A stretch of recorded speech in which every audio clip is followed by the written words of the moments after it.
Hello everyone, welcome back to my channel. तो आज fluid mechanics का हम पढ़ेंगे equation of continuity and critical velocity. पूरे अच्छे तरीके से बताऊंगा आपको। और अगर मेरे चैनल पे नए हो तो लाइक सब्सक्राइब और शेयर बिल्कुल ठोक के जाना। स्टार्ट करते हैं आज का सेशन। और स्टार्ट करने से पहले एक बात आपको मैं बोलना चाहता हूँ। अपने माँ के लिए कुछ करना है और जीवन में सफलता हासिल करनी है। अपने पेरेंट्स को इतना खुश रखना है और अपने देश के लिए भी कुछ करना है। तो याद रखो दोस्तों, आपका मोटिव यही है। यंग हो, अपने देश के लिए कुछ करो, अपने माँ के लिए करो, कुछ करो, अपने पेरेंट्स के लिए कुछ करो और पूरे कंट्री के लिए कुछ करो।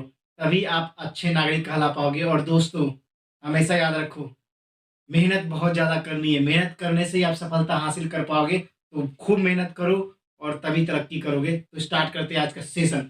देखिए, सबसे पहले फ्लूइड मैकेनिक्स में और माँ। माँ तो सबके लिए यहाँ पर होती है भाई। माँ का रिस्पेक्ट और माँ के लिए भी कुछ करना बहुत इंपॉर्टेंट है।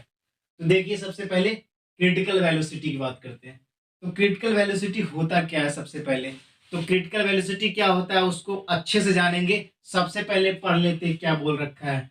For a fluid the critical velocity is that limiting velocity of fluid flow up to which flow is streamline and beyond which flow is turbulent. देखिए, क्रिटिकल वेलोसिटी कुछ नहीं है, एक क्या है आपका लिमिटिंग वेलोसिटी।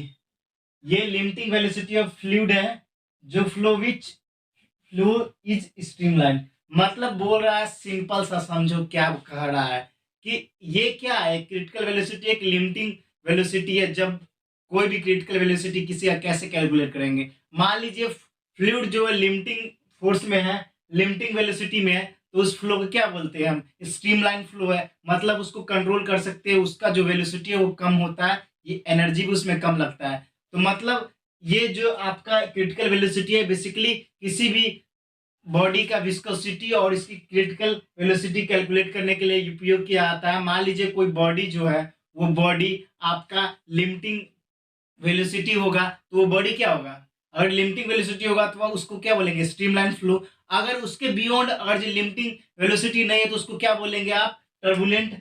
टर्बुलेंट उस फ्लो को बोलेंगे टर्बुलेंट। तो ध्यान रखना है, क्रिटिकल वेलोसिटी का डिफिनेशन आप ऐसे देख सकते हो कि कोई फ्लूइड के लिए मान लीजिए लिमिटिंग लिमिटिंग फ्लूइड है। मान लीजिए कोई फ्लूइड के लिए critical velocity is that limiting velocity of fluid is known as क्या, उसको स्ट्रीमलाइन फ्लूइड बोलते हैं। अगर उसके बियॉन्ड उसके अपेक्षा अगर ना हो, लिमिटिंग फ्लूइड की अपेक्षा ना हो, तो उसको क्या बोलेंगे आप, टर्बुलेंट बोलेंगे। और टर्बुलेंट में हमेशा मैक्सिमम अमाउंट ऑफ एनर्जी लगता है। तो सिंपली आपको यही समझना है, for a fluid critical velocity is that limiting velocity of the fluid flow up to which flow is streamline. मतलब लिमिटिंग वेलोसिटी तक फ्लो करेगा तो उसको बोलेंगे स्ट्रीमलाइन, नहीं तो उसको बोलेंगे हम टर्बुलेंट। मतलब कोई फ्लूइड में अगर लिमिटिंग वेलोसिटी तक फ्लो करेगा उसको बोलेंगे स्ट्रीमलाइन, नहीं तो उसके बियॉन्ड हम क्या बोलेंगे, उसको टर्बुलेंट बोलेंगे। ध्यान रखने की जरूरत है। बस सिंपल सा यही डिफिनेशन है और कुछ नहीं है। समझ में आ गया होगा आपको। मैं 5-6 बार रिपीट कर रहा हूं ताकि आपको अच्छे से समझ में आ जाए, अच्छे से आप इसको एक्सप्लेन कर पाओ। इसका डिफिनेशन बहुत कम पूछता है, लेकिन पूछेगा भी तो आप बोल देना कि लिमिटिंग वेलोसिटी के बियॉन्ड फ्लो, लिमिटिंग वेलोसिटी में फ्लो करेगा उसको स्ट्रीमलाइन फ्लो बोलेंगे, अगर उसके बियॉन्ड फ्लो करता है उसको टर्बुलेंट फ्लो बोलेंगे। बस याद रखिए।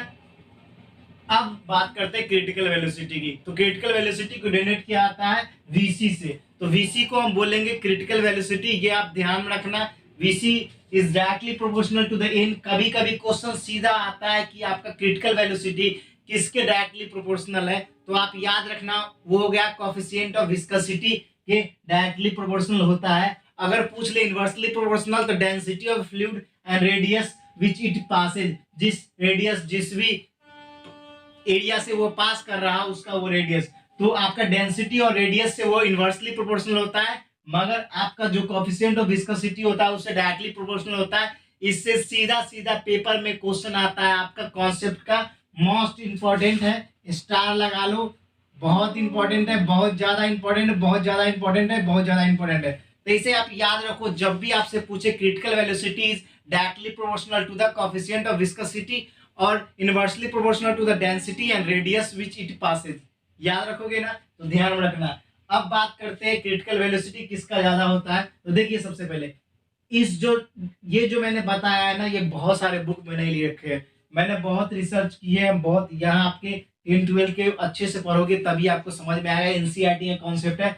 आपसे पूछे क्रिटिकल वेलोसिटी तीनों को दे दिया जाए अरेंजमेंट करने के लिए डिसेंडिंग असेंडिंग ऑर्डर में, तो कैसे अरेंज करोगे। देखो ये है आपका स्ट्रीमलाइन का वेलोसिटी। स्ट्रीमलाइन का वेलोसिटी होगा लेस देन होगा किससे, क्रिटिकल से, क्योंकि स्ट्रीमलाइन वेलोसिटी होगा लेस देन होगा क्रिटिकल से, और उससे भी ज्यादा वेलोसिटी किसका होगा, टर्बुलेंट का। तो याद रखना मैक्सिमम जो स्पीड होती है, वेलोसिटी होती है, वो किसकी होती है, टर्बुलेंट। उसके बाद आपका होता है क्या, किसका होता है, क्रिटिकल वेलोसिटी का, और थर्ड जो है आपका क्या, स्ट्रीमलाइन का। तो सबसे कम किसका होता है, स्ट्रीमलाइन का, और सबसे ज्यादा होता है टर्बुलेंट का, टर्बुलेंट वेलोसिटी। याद रखना ये इंपॉर्टेंट है, स्टार मार्क कर लो।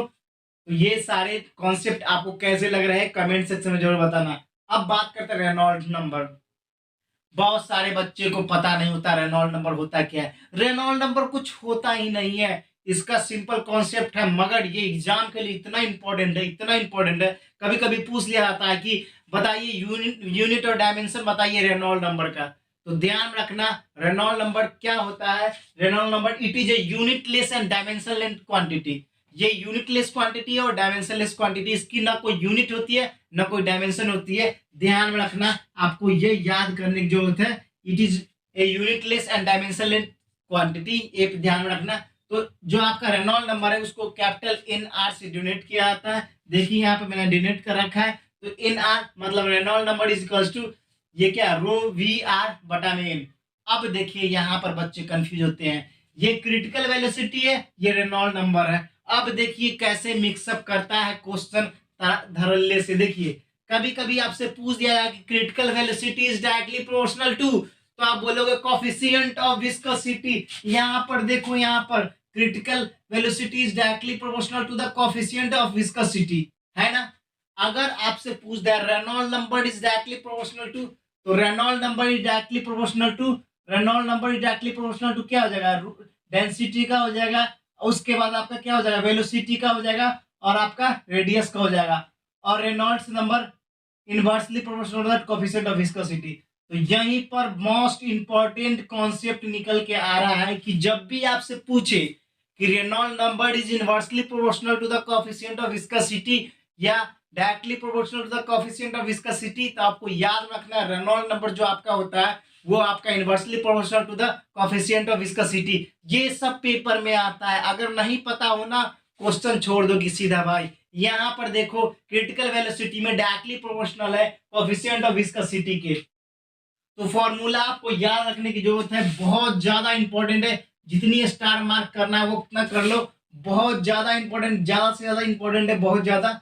ये आपको ध्यान रखना है कि रेनॉल्ड नंबर होता है inversely proportional to the coefficient of viscosity होता है, but compare to the critical velocity directly proportional to the coefficient of viscosity होता है। इसलिए आपको फॉर्मूला मैंने बोल रहा हूं कि याद रखना है। जब भी आपकी क्रिटिकल वेलोसिटी की फॉर्मूला पूछे तो क्या आपका हो जाएगा, in divide by rho R. Rho क्या है, डेंसिटी, आर क्या है, रेडियस, जिससे वो लिक्विड पास कर रहा है। अगर आपसे पूछे रेनॉल्ड नंबर की फॉर्मूला तो आपको ध्यान रखना है आपका क्या हो जाएगा, रो वी आर। रो क्या है, डेंसिटी ऑफ फ्लूइड, वी है वेलोसिटी ऑफ फ्लूइड, आर क्या है, रेडियस है, और नीचे एन जो है कोएफिशिएंट ऑफ विस्कोसिटी है। तो ये फॉर्मूला याद रखना आपको, बहुत इंपॉर्टेंट है। इसका वीसी एन रो आर, इसका हो जाएगा पीवीआर बटा में एन। तो ध्यान रखना दोनों इंपॉर्टेंट है, दोनों के अलग अलग कॉन्सेप्ट होते हैं, और कोएफिशिएंट ऑफ विस्कोसिटी वाला क्वेश्चन हमेशा आता है, हर एक पेपर में आता है। और ये आपके JEE, NEET, NDA, air force, coast guard, जितने भी सब्जेक्ट में साइंस आते हैं ना, रेलवे, सारे से एसएससी, हर एक एग्जाम में ये क्वेश्चन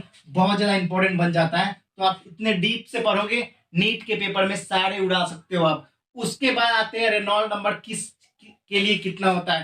तो स्ट्रीमलाइन फ्लो के लिए याद रखना, कभी कभी यहाँ पे वेरी करता है, ये सिचुएशन के अनुसार होता है, उसके ज्यादा टेंशन लेने की जरूरत नहीं है।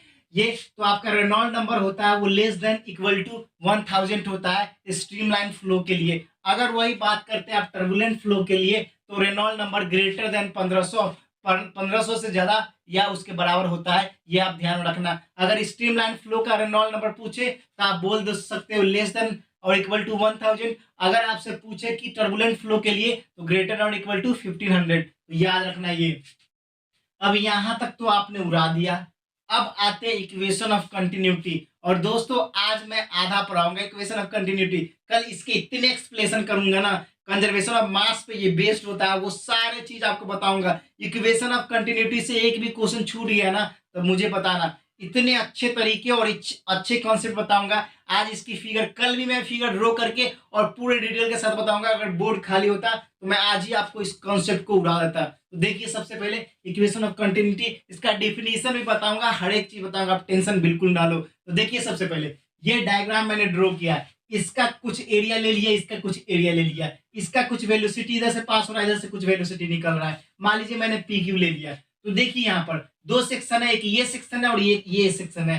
तो ये बेसिकली कंजर्वेशन ऑफ मास पे बेस्ड होता है। ये लिखा ही नहीं है मैंने, कल बताऊंगा पूरे अच्छे तरीके से, टेंशन लेने की जरूरत नहीं है। अभी इसका ओवरव्यू जान लो बस, और कुछ नहीं। तो देखिए यहाँ पर वेलोसिटी यहाँ से इधर से पास हो, इधर से निकल रही है, और यहाँ पर एक एरिया है, ये अलग एरिया है, और यहाँ पे कुछ डेंसिटी होगी, उधर भी कुछ डेंसिटी होगी। तो ध्यान रखना। अब देखो ध्यान से, मैंने दो सेक्शन लिए हैं, एक ये वाला सेक्शन लिया, एक ये वाला सेक्शन लिया। एक का क्रॉस सेक्शनल एरिया A1 है, एक का क्रॉस सेक्शनल एरिया A2 है, और उसके बाद वेलोसिटी V1 है, इसका V2 है, और उसका एक डेंसिटी भी होगी ρ1, और ये क्या हो जाएगा ρ2 हो जाएगा। ठीक है, दोनों का डेंसिटी, ये डेंसिटी किस चीज का, फ्लूइड का है। तो इक्वेशन ऑफ कंटिन्यूटी क्या बोलता है, अभी सारे चीज बताऊंगा। A1 V2, A1 V1 is equal to A2 V2 is equal to constant. ये बोलोगे गुरुजी ये होता है इक्वेशन ऑफ कंटिन्यूटी, ये होता है इक्वेशन ऑफ कंटिन्यूटी।